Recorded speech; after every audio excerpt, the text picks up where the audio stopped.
You're watching us here on Mad About Markets. On this show, we discuss a lot of interesting, unusual, unmapped industries. And today, the one that interests both Ritu and me is the books industry, or the publishing industry, so to say. Both of us are readers. Ritu, you don't read much because I don't see you posting much on Instagram about them. Well, not everybody who's reading is bookstagramming what they're reading, but fact or fiction, I mean, I love reading both, and so do you. I do too, but lately I've been reading on my Kindle a lot more than I've been reading physical books. Well, that's actually a trend that's picked up during the pandemic a lot more, and as always, let's size up this market because that's what we do here on Mad About Markets. Now, it was about 30,660 crore rupees. That is the size of the market as of FY15 for the publishing industry. But in just 5 years, it more than doubled to 72,000 crore rupees. And come FY24, the industry is expected to cross 100,000 crores.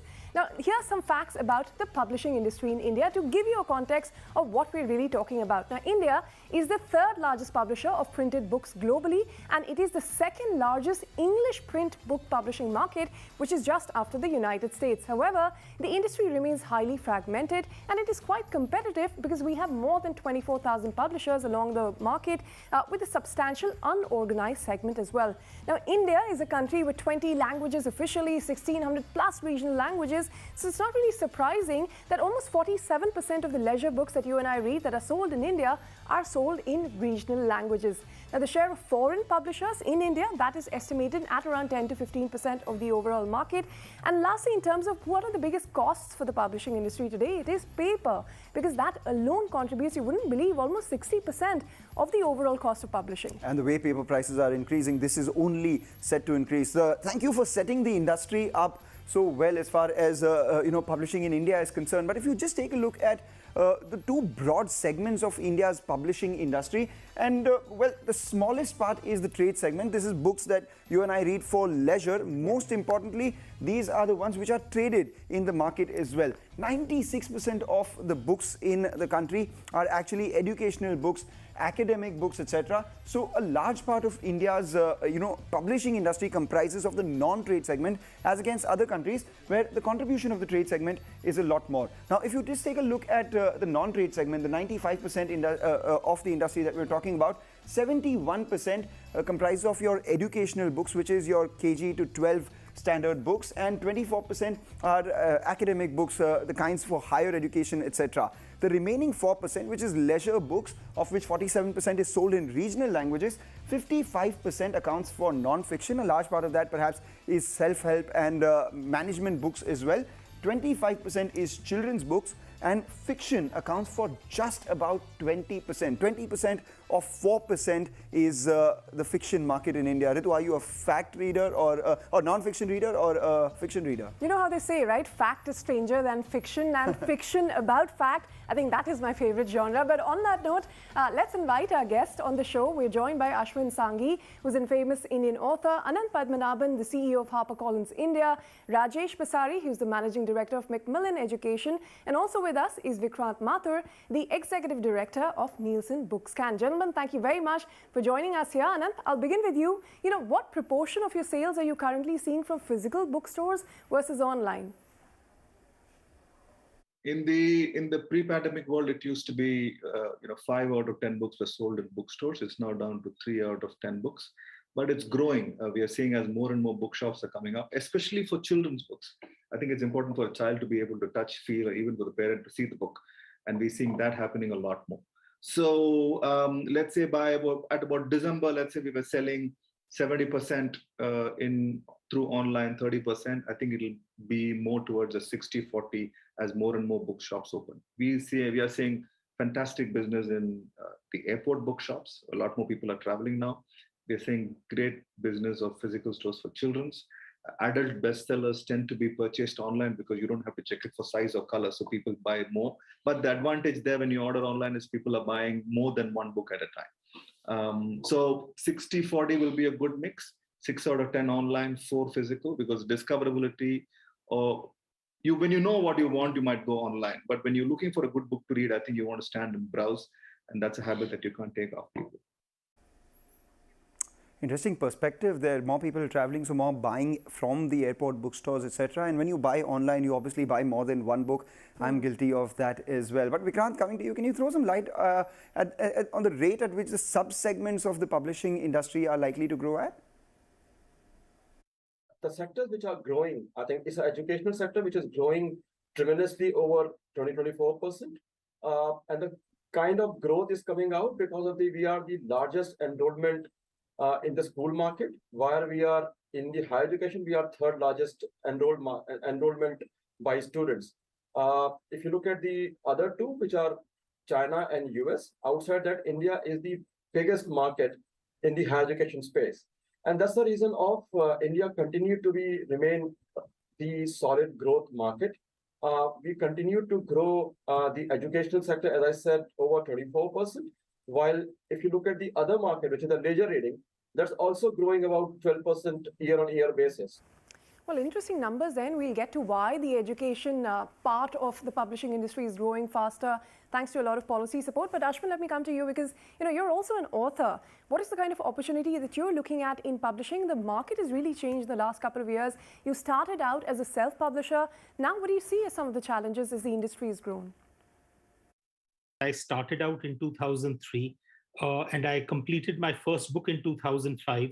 Couldn't find a publisher all the way through till 2008, a full 3 years, and I had to initially self-publish. So yes, there are opportunities today, but the truth is that every opportunity comes with a significant challenge. I like to call the process Agni Pariksha, trial by fire almost.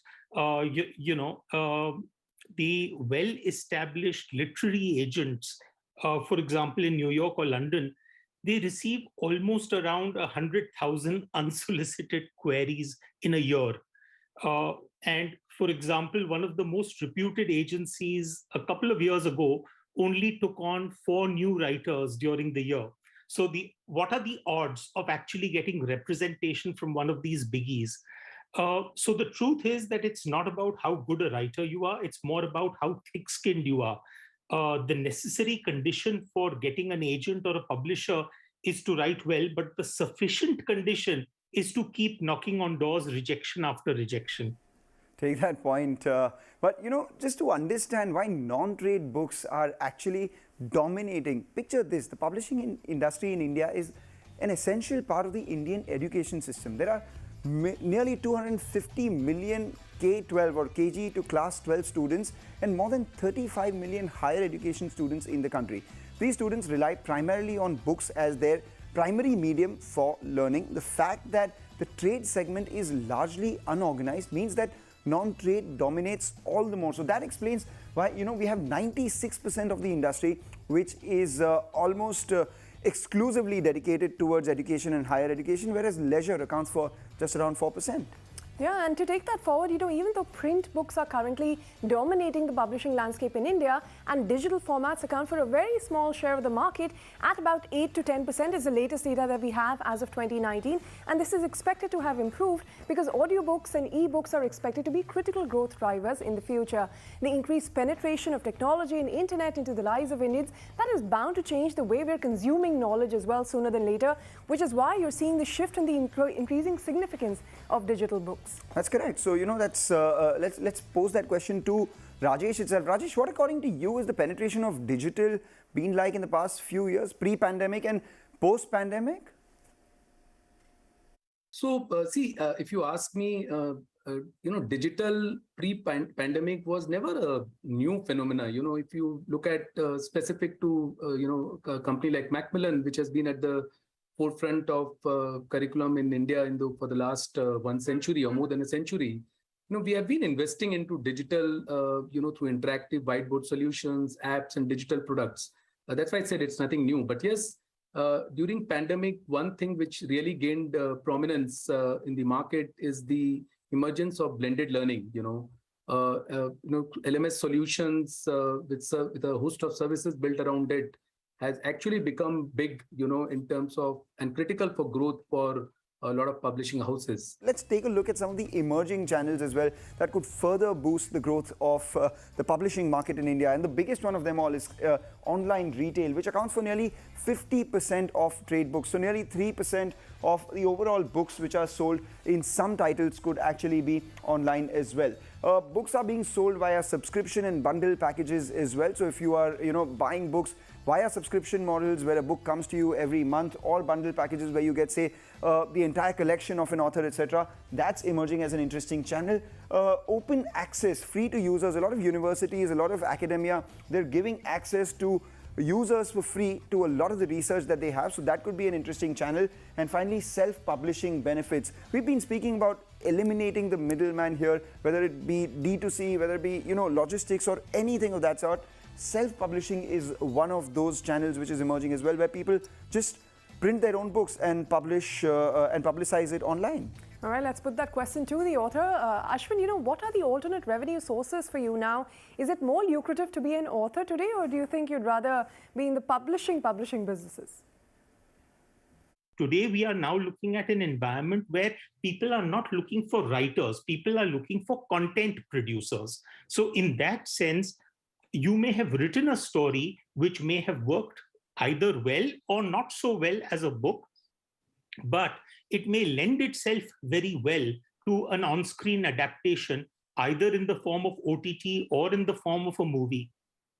The truth of the matter is that till the time that OTT developed, Bollywood and Hollywood worked as per their own rules. Suddenly, we've now had a situation where there is a greater democratization of adaptation platforms. So suddenly you have multiple streaming channels as well as multiple producers associated with those channels, which means obviously that that's good news for authors, because the chances of your work getting picked up for adaptation are that much higher.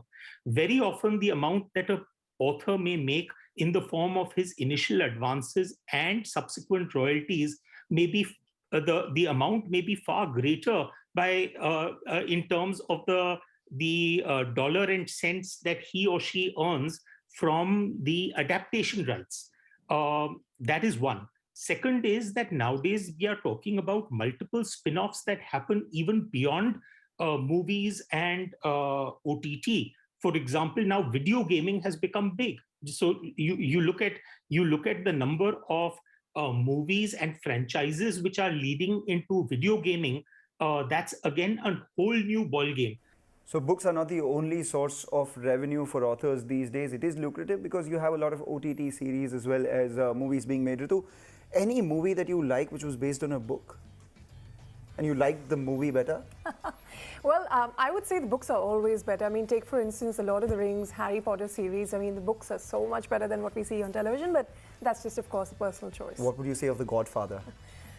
That may be an exception, one of them. All right. We'll argue about this in just a bit, but take a break. On the other side, we'll analyze what's working for the publishing industry and what necessarily isn't, the yays and the bays. And also the bigger question, as we always ask, and that is, what's the tale of India's publishing industry going ahead?